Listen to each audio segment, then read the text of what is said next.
தக் லைஃப் படத்துக்கு எவ்வளவு காசு வாங்கின? ஏய் ஏய் எ- எ- எ- என்னடா சொல்ற? ப்ரோ, நீ என்னை எப்படி வேணா வேற வகையில் பழி சுமத்திருக்கலாம், திட்டிருக்கலாம். ஆனால் பெய்டு ப்ரமோஷன் பண்ணுறியான்னு கேட்ட பார்த்தியா, அதுதான்டா எனக்கு கொல்லுது. இதுக்கெல்லாம் யாரு காரணம் தெரியுமா? ரீசெண்டாக ஒரு ஷோ பயங்கரமாக ட்ரெண்ட் ஆச்சு. ஒரு பக்கம் ரிவ்யூவர்ஸ், இன்னொரு சைட் பப்ளிக்கை வச்சு யார் என்ன மாதிரி அக்கிரமங்கள் அநியாயம் பண்ணுறாங்கன்னு ஒரு ஷோ கொண்டு போனாங்க. லட்சக்கணக்கில் பணத்தை போட்டு ஒரு படத்தை ப்ரமோட் பண்ணுறாங்க. படங்களை சரியான முறையில் விமர்சிக்க தேவையான ஸ்கில்ஸ், படிப்பு, தகுதி எதுவுமே இல்லாமல் ரிவ்யூவர்ஸ்ன்ற பேரில் அவங்க என்னென்னமோ பேசிட்டு இருக்காங்க மை கேமரா முன்னாடி. இப்போ வர சீரிஸ் படங்களில் தகாத வார்த்தைகளை பயன்படுத்தி சில எபிசோட்ஸ் படங்களில் அதிகமாக வந்துட்டு இருக்கு. இப்படி ரெண்டு சைடில் இருந்தும் நிறைய வேலிடான பாயிண்ட்ஸ் கேட்க எனக்கு ஒரு பதில் மைண்டுக்குள்ளே ஸ்ட்ரக்சர்டாக வந்துட்டு இருந்தது. ஆனா வீடியோ பண்ணணும்ன்ற ஐடியா இன்டென்ஷனலா இல்ல. பொழப்பா பதிலா பொழப்பு தான் அப்படின்னு சொல்லிட்டு நான் ரெட்ரோ பக்கம் போயிட்டேன். ரெட்ரோ படத்தை பேஸ் பண்ணி வீடியோஸ் போட்டேன். அதுக்கப்புறம் தக் லைஃப்னு ஒரு படம் வந்தது. அதை பார்த்துட்டு மன உளைச்சலுக்கு ஆளாகி 2 பாசிட்டிவ்ஸ் 8 நெகட்டிவ்ஸை சேர்த்து வச்சு ஒரே ஒரு வீடியோவை விமர்சனமாக அப்லோட் பண்ணேன். அதை பார்த்துட்டு தக் லைஃப்க்கு காசு கொடுத்ததால தான் நீ பாசிட்டிவ்ஸாக சில விஷயங்களை வீடியோவில் பேசியிருக்கியா, எவ்வளோ கொடுத்தாங்க அப்படின்னு கேட்குறீங்க. நியாயமா இதெல்லாம்? கரெக்டாக இருந்துக்க. ஏன் ப்ரோ, ஓப்பனா ஈகோ வெக்கத்தை விட்டு எதுவுமே பார்க்காம சொல்கிறேன். இது வரைக்கும் சேனல் ஆரம்பித்ததில் இருந்து ஒரு அட்வர்டைஸ்மெண்ட் கூட எனக்கு வந்ததே இல்லை. மெயிலில் இருக்கட்டும், இன்ஸ்டாகிராம், எதுலேயுமே நாங்கள் ஒரு ப்ராடக்ட் வச்சுருக்கோம், இல்லைனா ஒரு படம் வந்திருக்கு, ரிவ்யூ வந்திருக்கு, பார்த்து சொல்கிறீங்களான்னு கேட்டதே இல்லை. யாருமே கேட்டதில்லை. நான் பல்ல காமிச்சிட்டு சிரித்து பேசுகிற மாதிரி தான் இருக்கும். ஆனால் உள்ளுக்குள்ளே அதுக்கான ஏக்கம், பெயின் எல்லாம் எனக்கும் இருந்திருக்கு. ஏன்னா இப்போ நம்ம சக யூடியூபர்ஸ், இன்ஃப்ளூயன்சர்ஸை சோஷியல் மீடியாவில் பார்த்துட்டு இருக்கோம். அவங்க சொல்லுவாங்க ஒரு தகுதியான ஆட்ஸ் வரதில்லை, எம்எல்எம்மாக வருது, அடிக்டிவான கேம்ஸ், கேம்பிளிங், ஒரு சீட் ஆட்டம், பெட் பண்ற கேம்ஸ் ஆட்ஸா தான் வருது. அதனால சில பேர் ப்ரோமோட் பண்ணுவாங்க, சில பேர் அதை நல்ல ஹீரோய்க்கா அதை ரிஜெக்ட் பண்ணுவாங்க. அதெல்லாம் பார்த்துட்டு நான் போய் என் மெயிலை செக் பண்ணா என் சேனலை ஆட் பண்றதுக்கான லிங்க்ஸ் தான் வந்திருக்கும், ஒரு ஆட்ஸ். அதை ஆட் நம்பி நான் தொட்டேன்னா சேனல் அவ்வளோதான், காலி ஆயிடும். அதான் சொல்றேன், இப்போ இந்த வீடியோ பண்ணிட்டு இருக்கிற வரைக்கும் நான் ஆட்ஸ் பண்ணதே இல்லை.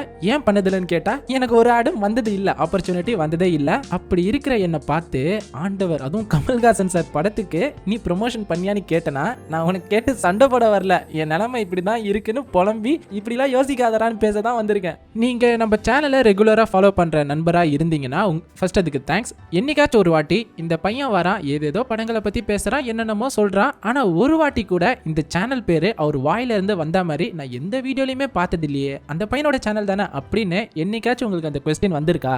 என்னாச்சு உனக்கு? சில நாட்களாக அந்த விஷயத்தை ஷேர் பண்ணணும்னு தோணிட்டே இருந்தது. ஆனால் இந்த நீயா நானா கேள்வி அந்த பதிலுக்கு கரெக்டாக செட் ஆச்சு. அந்த விஷயத்தை அப்புறம் பார்ப்போம். இப்போ பெய்டு ப்ரமோஷன்னா என்ன? இந்த கேள்வி இப்போ முக்கியம். முன்னெல்லாம் ஒரு திருட்டு பண்ணணும், தப்பு பண்ணணும், பொய் சொல்லணும்னா தயங்கி பண்ணுவாங்க, பயந்து செய்வாங்க, யாருக்கண்டியும் மாட்டிக்க கூடாதுன்னு ஒரு பிளானோட பதுங்கி பண்ணுவாங்க. ஆனா இப்ப இருக்கிற சோஷியல் மீடியா, டெக்னாலஜி, டிஜிட்டல் உலகத்துக்கெல்லாம் அப்படிதான்டா பண்ணுவேன், என்னடா பண்ணிடுவேன், உன்னால என்ன பண்ணிட முடியும்னு ரொம்ப பிராங்கா, டேரிங்கா கேமரா முன்னாடி சில தப்புக்களை ஜாலியா காசு சம்பாரிச்சுட்டே பண்றாங்க. அதுக்குன்னு பெய்டு ப்ரமோஷன்ஸ் எல்லாம் முற்றிலும் தப்பு அப்படி நான் சொல்ல வரல. சில டைப்ஸ் எல்லாம் இருக்கு.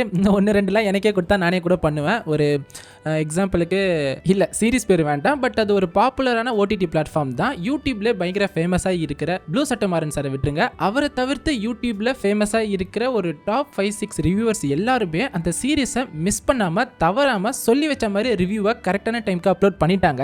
இப்படி நிறைய பேர் ரிவ்யூஸ் அப்லோட் பண்ணிட்டு இருந்தாங்க. ஸோ என்ன நடந்திருக்குன்னா, தேர்ஸ்டேவே ரிவ்யூ வந்திருக்குன்னா மண்டே டு வெனஸ்டே எல்லா ரிவ்யூவர்ஸையும் ஒன்னா ஒரு இடத்துல கேதர் பண்ணி அவங்களுக்கு அந்த ஷோவை போட்டு காமிச்சிருப்பாங்க. பார்த்த எல்லாரும் சொல்லி வச்ச மாதிரி ஒரு நாளைக்கு முன்னாடி டான ரிவ்யூ அப்லோட் பண்ணியிருக்காங்கன்னா கண்டிப்பா பார்த்தவங்களுக்கு ஏதாச்சும் ஒரு காசு தொகை போயிருக்கும்னு நினைக்கிறேன். எதுவும் ப்ரூஃப் எல்லாம் கிடையாது, நான் தப்பா கூட இருக்கலாம், பட் எனக்கு அப்படி ஒரு ஜட்ஜ்மெண்ட் இருக்கு. என்ன கேட்டா அது ஒன்றும் பெரிய தப்பே கிடையாது. பிகாஸ் அந்த சீரிஸ் இன்னும் ரிலீஸ் ஆகல. பிளஸ் அவங்க ஒரு பிசினஸ், பெரிய கம்பெனி ஒரு பிசினஸ் பண்றாங்க. உங்க பிசினஸ்க்கு நீங்க சம்பாதிக்க நாங்க எதுக்கு எங்க பர்சனல் ஒர்க் எல்லாம் விட்டுட்டு அந்த இடத்துக்கு வந்து உங்களுக்காக அந்த சீரிஸை பார்த்து எங்க சேனல்ல ரிவ்யூ பண்ணி எடிட் பண்ணி டைம் எல்லாம் போட்டு உங்க பிசினஸை ப்ரொமோட் பண்ணணும். அப்ப எங்களுக்கு அந்த டைம்ல வேற ஏதாவது வேலை பண்ணிருக்கலாம்ல. அதுக்கான ஜஸ்டிஃபிகேஷனா ஒரு ஃபேரான அமௌண்ட் போயிருந்தாலும் அது ஒன்றும் தப்பு இல்லைன்னு என் பெர்ஸ்பெக்டிவ்ல இருக்கு. பிளஸ் அது ஓடிடியில் வர சீரிஸ். இன்னொன்று இந்த சீரிஸ் ஓகேவா தான் இருந்தது. 10க்கு 5 தாராளமாக கொடுக்கலாம். ஸ்கிரிப்ட் வைஸ் ஓகே, ஆனால் எக்ஸிகியூஷன்ல இன்னும் கொஞ்சம் பெட்டரா பண்ணிருக்கலாம்னு எனக்கு ஒரு ஃபீல் இருந்தது. பிளஸ் அது ஓடிடியில் வர சீரிஸ். உங்க ஃபேவரட் ரிவ்யூவர் என்ன சொல்றாரோ அதை கேட்டு நம்பி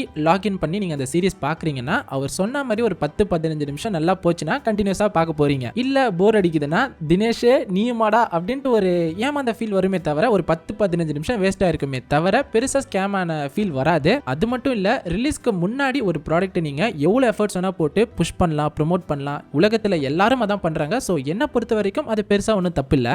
எது தப்பு தெரியுமா? இப்போ ஒரு ஃபுட்டு இருக்குன்னு வச்சுக்கோங்களேன். அந்த ஃபுட்டு வந்து நம்ம நல்லா இருக்கே கலர்ஃபுல்லாக இருக்கேன்னு சாப்பிட்டு பார்க்குறோம். சாப்பிட்டா அது ஃபுட் பாய்சன் ஆயிடுச்சு, நல்லா தெரியுது. இருந்தாலும் இங்கே பாரு கலர்ஃபுல்லாக இருக்குல்ல, சாப்பிட்டு பாரு, சாப்பிட்ணும் அப்படின்ட்டு நைஸாக திணிக்கிறது பார்த்தீங்களா, அது தப்பு, சீரியஸாக தப்பு.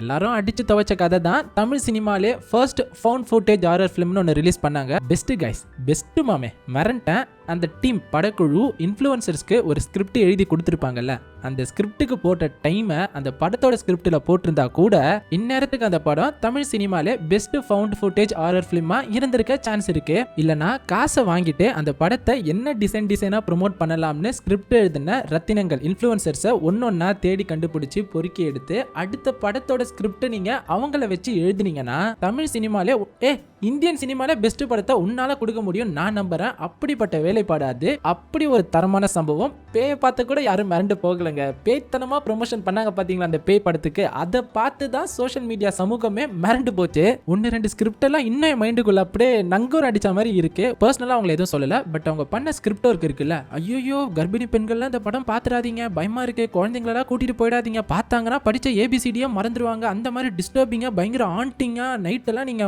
தனியாவே நடக்க முடியாது, கொடூரமான பேய் படம். ஹாலிவுட்டையே இறக்கிட்டாங்க, பேச்சாலேயே இறக்கிட்டாங்க. ஒருத்தர் பாக்கெட்ல இருந்து டைரக்டா பணம் எடுக்கிறது மட்டும் திருட்டு கிடையாது. ஒருத்தர் பாக்கெட்ல இருந்து நைஸா எடுத்து இன்னொருத்தர் பாக்கெட்ல வச்சதுக்கு கமிஷன் வாங்கின இதுவும் ஒரு வகையில என்ன கேட்டா தப்பா தான் தெரியுது. ஹாய், என்னடா திரும்ப ஆய் சொல்கிறேன்னு நினைக்காதீங்க. அது என்னோட ஓல்டு மீ. ஒரு 2 வாரம் முன்னாடி வீடியோ ஷூட் பண்ணி எடிட் பண்ணி அப்லோட் பண்ணலான்னு போகும்போது ஏன் இதை பற்றிலாம் பேசிட்டு அப்லோட் பண்ணிட்டுன்னு விட்டுட்டேன். ஆனால் இன்னைக்கு எனக்கு தெரிஞ்ச ஒரு பர்சனல் சர்க்கிளில் ஒருத்தவங்க வேறு சில விஷயங்களால் தப்பாக கண்டென்ட் ட்ரிவன் ஆகி பாதிக்கப்படும் போது தான் இது எப்படி போயிட்டு இருக்குன்னு ஒரு பயம் கலந்த ஆச்சரியம் வந்தது. கண்டென்ட் கிரியேட் பண்ணுறவங்களே தப்பு பண்ணும்போது ரொம்ப கேஷுவலாக காசு வாங்கிட்டு அடுத்தடுத்து எதை பற்றியும் யோசிக்காமல் தைரியமாக போஸ்ட் பண்ணும்போது சரி நாம் ஒரு விஷயத்த சொல்லலாம்னு நினைக்கிறோன்னா ஏன் நம்ம பிரிட்டன் பண்ணணும், ஏன் நம்ம பயப்படணும் தான் இந்த வீடியோவை திரும்ப எடுத்து ஷூட் பண்றேன். ரிவ்யூஸ் விட்டுருங்க. அதிலும் சில பயாஸ்டான ஒப்பீனியன்ஸ் நிறைய தவறுகள் இருந்தாலும் ஏகப்பட்ட தப்பான ஆப்ஸை ரொம்ப ஈஸியா மக்கள் கிட்ட கொண்டு போறாங்க. யாரையுமே தனிப்பட்ட வகையில நீங்க மட்டும் தான் தப்புன்னு ஒரு ஆட் பார்த்து சொல்ல முடியல. இப்போ ஹோல்சமா கப்பிள் கண்டென்ட் கிரியேட் பண்றவங்க ஒரு தப்பா இன்ஃப்ளூயன்ஸ் பண்ற ஆப்ல ஆட்ல வராங்கன்னா அவங்க பண்றதும் தப்பு. அந்த கேமராமேனுக்கு தெரியும் அவன் ஷூட் பண்ற இந்த கான்செப்ட் ரொம்ப தப்புன்னு, ஆனா அவனும் காசுக்காக தான் பண்றான். அந்த வீடியோ போஸ்ட் ப்ராசஸிங்ல எடிட் பண்றவங்களுக்கு தெரியும் நாம பண்ற இந்த எடிட் ஒர்க் ஏகப்பட்ட ஸ்கூல் பசங்க காலேஜ் பசங்களோட அறியாமையை யூஸ் பண்ணி கெடுக்க போகுதுன்னு. அப்புறம் இந்த சோஷியல் மீடியா மேனேஜர் அப்லோட் பண்றவர் இந்த மாதிரி யாருமே இங்க இது தப்பான ஒர்க் நான் பண்ண மாட்டேன்னு சொல்ல போறது இல்ல. நான் பண்ணலனா வேற யாராச்சும் பண்ண போறாங்கன்னு எல்லாரும் சேர்ந்து தான் ஒரு தப்பான விஷயத்தை கொண்டு வந்து நிறுத்துறாங்க. அப்ப நம்ம அந்த ஆட்ல நடிக்கிறவங்களை மட்டும் குறை சொல்லி ஒன்றும் தப்பு இல்லை. இப்போ நான் அவங்களுக்காக ஜஸ்டிஃபிகேஷன் வாங்கல, எல்லாருமே தப்பு பண்ண ரெடியா இருக்காங்க காசுக்காக. அவங்க கிட்ட போய் இதெல்லாம் தப்பு இல்லையா சரியா இந்த மாதிரி விஷயங்கள் பண்றீங்கன்னு கேட்டீங்கன்னா நான் பண்ணலனா வேற யாராச்சும் பண்ண போறான், இதுல என்ன தப்பு இருக்கு நீங்க பார்த்து இருந்துக்கோங்கன்னு தப்பு பண்ற எல்லாரும் சரியா சொல்ற ஜஸ்டிஃபிகேஷன் காரணம் அவங்க கிட்டயும் இருக்கும். ஆனா நல்லது பண்றதை பார்த்து இன்ஃப்ளூயன்ஸ் ஆக மாட்டாங்க. அவன் அவ்வளவு நல்லது பண்றானே நீ பண்றியான்னு கேட்டா மாட்டாங்க. நாட்டுக்காக சில பேர் ரிஸ்க் எடுத்து தியாகம் பண்றாங்களே நீ போய் அவன் குடும்பத்துல இருந்து கேட்டா பண்ண மாட்டாங்க. ஆனா அவன் தப்பு பண்றான், எல்லாரும் தான் தப்பு பண்றாங்க, எல்லாரும் தான் ப்ரோமோட் பண்றாங்க, நானும் பண்றேன்னு எல்லாத்துக்கும் ஒரு காரணம் சூப்பரா சொல்லுவாங்க. இது நான் ப்ராடக்ட் ஸ்கேம்ஸ் தப்பான ஆப்ஸுக்கு சொல்றேன். இதே டைப்ல தான் ரிவ்யூ சிஸ்டமும் போயிட்டு இருக்கு. அங்க எப்படின்னா ரொம்ப ஓப்பனா தெரியாது, ஆனா காசு கொடுத்தா ஒரு பாசிட்டிவ்ஸ் அண்ட் ரிவ்யூஸை பூசி மழுப்பி ஹைலைட் பண்ணி ரிவ்யூ சொல்ற சிஸ்டம் இருக்கு. அதுவே காசு இல்லைன்னா அதை நெகட்டிவா ஒரு மாதிரி சர்க்காஸ்டிக்கா இல்ல நக்கலாவே பயங்கர டேரிங்கா அதை கலாச்சி அது பயங்கர வியூஸ் போவோம். அந்த வியூஸ்க்கான ரிப்போர்ட் எடுத்துட்டு போய் ஒரு ஆட் ஏஜென்சி கிட்ட நான் இப்படி கலாச்சி ரிவ்யூ பண்ணா இவ்வளவு வியூஸ் போவோம், நீங்க இவ்வளவு காசு கொடுத்தீங்கன்னா உங்க ஆட்ஸை நான் நெக்ஸ்ட் வீடியோல போட்டு அந்த படத்தை கலாச்சி உங்களுக்கு நான் நல்ல பிசினஸ் பண்ணி கொடுப்பேன்னு இயங்கிட்டு இருக்கிற சிஸ்டம் போல தான் எனக்கு இத்தனை வருஷங்கள் பார்க்கும்போது தெரியுது. ஸோ ஒன்னே ஒன்று மட்டும் தான் சொல்றேன், இதை நான் சொல்றதுனால நீங்க தப்பா எடுத்துக்கிட்டாலும் சரி, நீங்க சில பீப்புளோட டேலண்ட்டை கண்டுபிடிச்சு ரெகக்னைசேஷன் கொடுக்கறதுனால தான் அவங்க இந்த இடத்துக்கு வந்து earn பண்றாங்க. அது வரைக்கும் தான் உங்களால பண்ண முடியும். உங்களால வேற எதுவுமே அந்த ரிவ்யூவர்ஸா இருக்கட்டும் இன்ஸ்டா இன்ஃப்ளூயன்சர்ஸை ஒண்ணுமே பண்ண முடியாது. அவங்க ஒரு இடத்துக்கு போயிட்டாங்கன்னா உங்களை வச்சு ஸ்கேம் பண்ண தான் போறாங்க. Not all but some content, அவங்க கண்டென்ட் கிரியேட்டர்ஸ் கூட சொல்ல முடியாது. அந்த கப்பல் தப்பான ஆப்பை ப்ரோமோட் பண்ணாங்க, அதுக்கப்புறம் 20 days ஆச்சு, கண்டென்ட்ஸ் போட்டுட்டே தான் இருக்காங்க, வியூஸ் நல்லா ஏறுது, அடுத்த ஆட்ஸ் வருது, அதை வச்சு காசு சம்பாதிக்கிறாங்க, எல்லாமே சூப்பரா பெர்ஃபெக்ட்டா தான் போயிட்டு இருக்கு. இங்க தப்பு பண்ணதுக்கு என்ன பனிஷ்மெண்ட் கிடைச்சது? ஒன்றும் இல்லை, அந்த ஆப்பால சில பேர் ஸ்கேம் ஆகியிருப்பாங்க, அவ்வளோதான் நடந்திருக்கும். அதனால தயவு செஞ்சு நீங்க தான் மாறணும். மாத்திர நிலைமையில இங்க யாரும் இல்லை. ஒரு தப்பு மறந்து போற நிலைமையில வேணா மக்கள் மக்கள் இருக்காங்க. இதை சொல்ல கஷ்டமா இருக்குதான், ஆனா அதுதான் உண்மை. நீங்க யாரையும் எதுவும் செஞ்சு மாற்ற முடியாது, மாற்றவும் போறது இல்ல. ஒன்னே ஒன்று மட்டும் பண்ணலாம், நீங்க கேர்ஃபுல்லா கரெக்டா இருக்கணும். எது தப்பு எது சரி. கண்டென்ட் கிரியேஷன்ல நம்மள ஜாலியா சிரிக்க வச்சு என்டர்டெயின் பண்றாங்க, நல்லவங்களா பேசுறாங்கன்னா அவங்க நிஜத்திலயும் நல்லவங்க, அவங்க ப்ரோமோட் பண்ற ப்ராடக்ட்ஸும் ஜென்யூனா இருக்குன்ற ரூல்லாம் கிடையாது. கேமரால நீங்க பாக்குற எந்த கண்டென்ட் கிரியேட்டரோட பர்சனாலிட்டியும் நிஜத்துல அப்படியே இருக்க போறது கிடையாது. இன்னொன்னு நீங்களே சொல்லுங்க, 2 மாச சம்பளத்தை 2 மணி நேரம் வீடியோல ஒரு ப்ராடக்ட்டை பத்தி பேசினா கொடுக்குறேன்னு சொன்னாங்கன்னா அவுட் ஆஃப் 10 பீப்புள் எத்தனை பேர் அதை அக்செப்ட் பண்ணுவாங்க, டிக்ளைன் பண்ணுவாங்க? நான் ஏன் 2 மாசம் கஷ்டப்படணும், 2 மணி நேரத்தில் கிடைக்குதுன்னும் போது ரொம்ப கம்மி பீப்புள் தான் மக்களுக்காக நிற்கணும், ஸ்டாண்ட் எடுக்கணும்னு இருப்பாங்களே தவிர எனக்கு தெரிஞ்ச மோஸ்ட்டாக 80% பீப்புள் போவாங்க. நான் சும்மா சொல்லலை, நான் இவங்கெல்லாம் நல்லவங்கன்னு ஃபாலோ பண்ணிட்டு இருக்கிற கண்டென்ட் கிரியேட்டர்ஸே அப்படி பண்ணுறாங்கன்னா யாரை நம்பர்னே தெரியல தாசனா.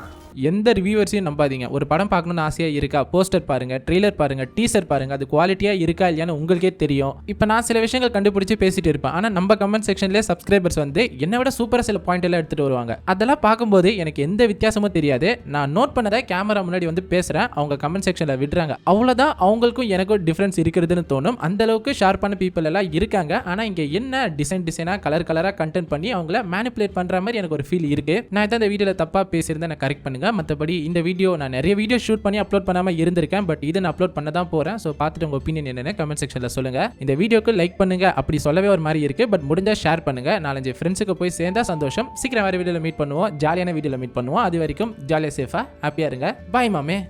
திருப்பதியில லட்டுக்கு பதிலா ஜிலேபியை விட்டார்னு விட்டியடா ஒரு பீலா.